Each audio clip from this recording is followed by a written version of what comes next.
Sarah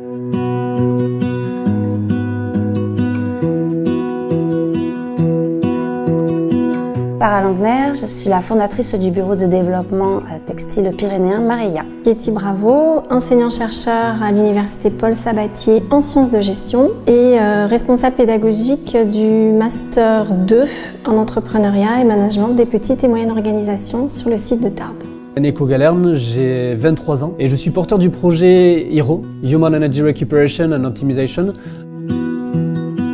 C'est un master en entrepreneuriat et management des petites et moyennes organisations qui dépend d'une mention, la mention management des systèmes d'information, dans laquelle il y a 2 autres parcours qui sont eux localisés à Toulouse, donc le parcours management d'entreprise en réseau et le parcours management international du transport aérien et du tourisme. Le master EMPMO donc sur le site de Tarbes, comme son nom l'indique, est spécialisé en entrepreneuriat et au management donc des TPE, des toutes petites entreprises et petites et moyennes organisations. Alors mon projet s'appelle HERO aujourd'hui, donc Human Energy Recuperation and Optimization, est un système de récupération d'énergie humaine dans les salles de sport de façon mécanique afin de la valoriser par la suite en électricité. L'objectif final est d'utiliser cette électricité qu'on aura développée, qui aura été produite en interne sur le réseau EDF ou les réseaux futurs pour pouvoir les utiliser sur la population globale. Maria, c'est un bureau de développement textile pyrénéen. Donc l'idée c'est de proposer aux marques de l'habillement et de l'ameublement des matières naturelles qui sont sourcées dans le sud-ouest et qui sont transformées via un réseau d'acteurs partenaires sur le territoire français. Alors je suis accompagnée depuis février 2018 par Crescendo, ensuite la French Tech, pareil depuis 1 an. Je suis également suivie par Eticop. Alors oui, très accompagné. Le premier accompagnement qui a eu lieu est l'accompagnement par Crescendo, que je vais bientôt intégrer en couveuse. Également un accompagnement par la structure qui s'appelle Eticop. Eticop nous met en contact donc, avec tout ce qui est avocat, expert comptable. On peut dire que c'est des accompagnements également qui se font en parallèle.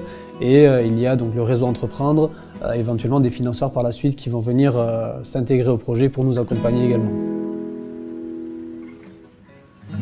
C'est une nécessité, c'est pas un choix d'entreprendre vert, je pense que c'est une nécessité au sein de l'entreprise.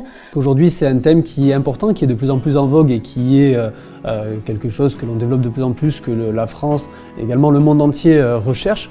L'entrepreneuriat vert peut diminuer cet impact sur l'environnement, favoriser le bien-être des parties prenantes et en même temps favoriser des modèles de production et de consommation qui soient à la fois plus respectueux des personnes et plus respectueux aussi de l'environnement. Aujourd'hui, on ne peut plus fermer les yeux sur cette urgence, donc tant qu'à créer son entreprise, autant le faire bien et le faire proprement.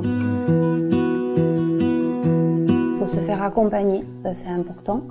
Ne pas avoir peur d'aller chercher du conseil, même si on se prend des portes, il faut retoquer.